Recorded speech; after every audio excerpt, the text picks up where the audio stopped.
Starting off our journey tonight, we have a very interesting custom shop Crimson Division guitar. If you're not familiar with what that means, in the custom shop, there is a ranking above custom shop known as the Crimson Division. That's where things like the Dragon Les Paul came out of. They have these special red booklets that's normally where the really high-end arch tops are created, as well as the art and other super ultra fancy guitars. But here's the one we're talking about today. It caught my attention because dot inlays on a custom? What? You don't see that every day. From far away, I thought this was like a really souped up studio custom from the 80s, because that's totally the vibes that it's pulling off here, but let's take a look. Our face of the body seems to be pretty regularly spec'd with our custom multiply binding. You've got 4 control knobs. They opted not to have any type of a pickguard on here. Our count 'em, 3 humbuckers have fancy engravings on them and some sort of a fancy trapeze tailpiece. The Crimson Division called this one Midnight Gold. So that's interesting. The name of the guitar appears on the tailpiece. I like the symmetry that they've got going on for the most part. With the no pickguard on this side and that side, it works well with this piece. But it looks like they're billing it as a 57 reissue custom, which means we should have a mahogany top. But moving on to our headstock, we've got our same fancy engravings on our truss rod cover. Although it doesn't look like they went as far as doing it on the tuner tips, which sometimes they do. Everything else here is just regular Gibson Les Paul custom. Now, when I first saw the inlays, I was kind of against it. If you're gonna pay the big Crimson Division money, you might as well get something fancier than that. Our saving grace here is they're actually abalone instead of just like pearloid or mother of pearl, so it gives it a little bit more uniqueness, but just single ply binding around our fretboard. And they have confirmed it is an ebony fretboard, and since this was in early 2019, before they brought ebony back, this is technically an ebony board within the Richlight era and makes it a little bit more special, although it's really just on the tail end of it. And as far as the back goes, the body, pretty standard stuff. Back of the neck, also looking good. And then we've got this. Big gaudy plaques on the back. Gibson Custom Shop, Les Paul Custom 2019, one of one built worldwide.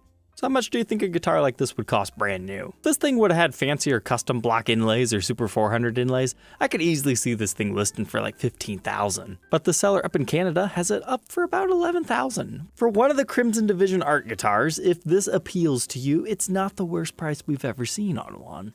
But next up, check out this beautiful double cut I found in Japan. PRS likes to call this the black dog hair finish, and you can say it reminds you of TV yellow but in a different hue or whatever. But this double cut junior just encapsulates what I love about this style of finish, because you get to see the cool wood grain all while having a gloss finish. Kind of reminds me of the Silver Fox finish. In fact, a nice gold grain fill on this would have really transformed it even further. But this one is a Murphy Lab creation and it has light aging. The only downside to this one is the fretboard is very light. However, after some conditioning, I'm sure it would look fine.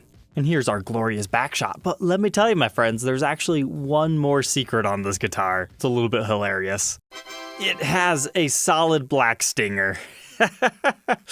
Not that you can really tell, but you can see your porous looking finish over here and then your black stinger design. I thought that made it funny enough that, of course, I had to share this with you, on top of having cool wood grain. But next up, to continue with our theme of ebony guitars that are cool, check out this one from Mike's Gear Vault. It's a 1986 Flying V that at first I thought, is that one of the designer series ones that I've never seen before? But no, the closer you look at this, the more obvious it becomes that it's been modified. So we've got dual EMG pickups, which I haven't seen until just now, and then somebody routed the thing for a Floyd Rose, also didn't notice that.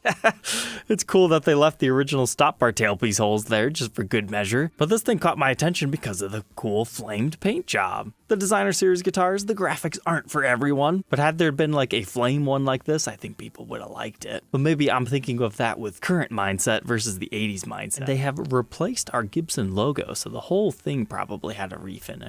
Which I guess would make sense if you had to route the back out. And who knows, maybe there's a repair under the finish and that's why they ended up modifying it in the first place. But it's cool that it has this style case. You don't find many with that one, but it is era correct. But it looks like somebody had to reinforce the handle.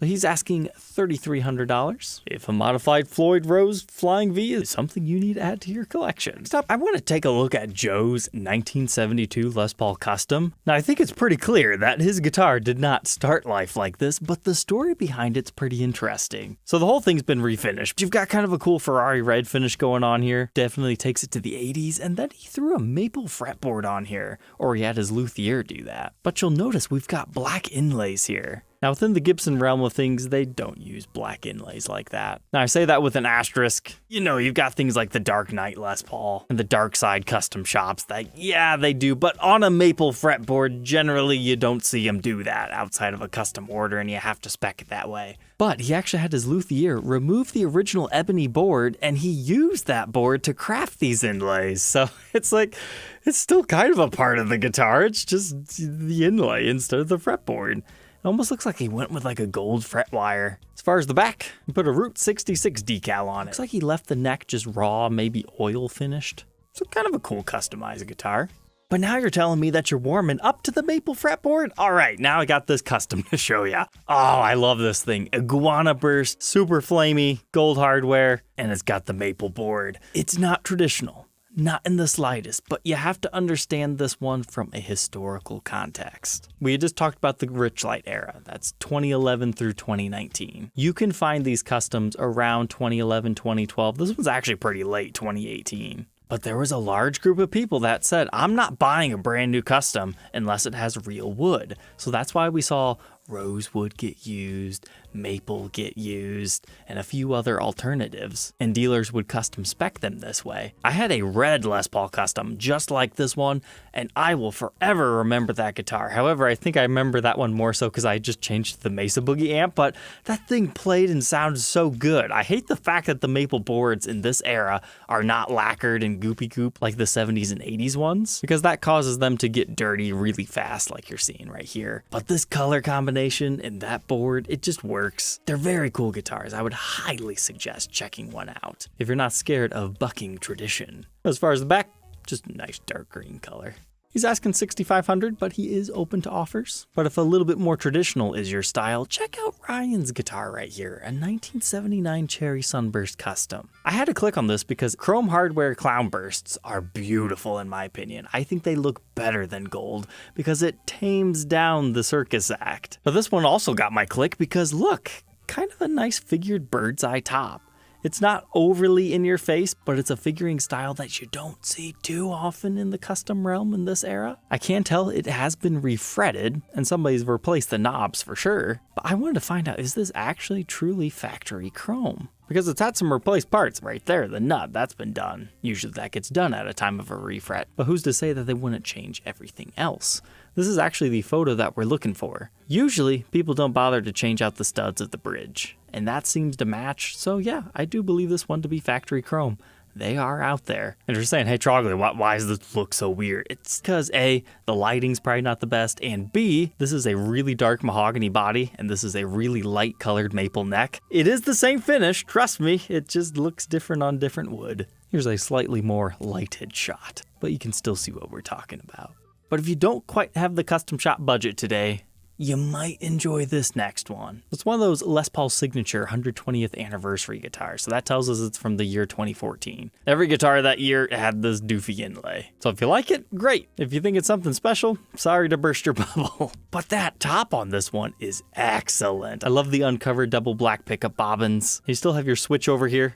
It's from that period of Gibson's history when they have wider head stocks, and it looks like this one originally would have had the E-Tune system. However, it's been swapped out for Grover's, so you got nothing to worry about on that front either. But man, that's one of the best tops I've seen. Keep going back to it. You gotta remember, most of them look like this. Not saying that this one's bad, it just doesn't have the same vibe. But these things came in a whole plethora of finishes. It's cool enough, I just made an offer on it. Now, just a PSA, there have been some mod collection guitars listed if you happen to have missed them the first time. Phil's shop down in Nashville, Tennessee has that blue 59 Les Paul that has the weird comfort cut on it, where they just shaved away the body and the binding to give you kind of a modernized take. I love the blue finish and it's very innovative, but I feel like the custom shop just didn't take it enough, like maybe it needed to be sanded down even further. It still seems like you're going to hit a ledge right here, like it's not a soft enough of a transition, but maybe the photo just makes it look worse than it is. But it is cool to see some more shots of this experimental one. That's something you won't forget from the mod collection. If only it had an access heel cut too. One of those wild Wallabies Rocco Modern Life SGs. These things seem to get flipped quite often. He's asking $3,500 on it. And then this one was technically demo shop, the Flood Blue Les Paul Custom that we had just talked about. The second one with the chrome hardware instead of gold. But whoa, his photo really shows off that the back is a dark black and then you get your blue stinger. Alright, troglodytes, I think that's enough guitar hunting tonight. Don't forget to like, comment, and subscribe, and we'll catch you tomorrow on the next one. Take care.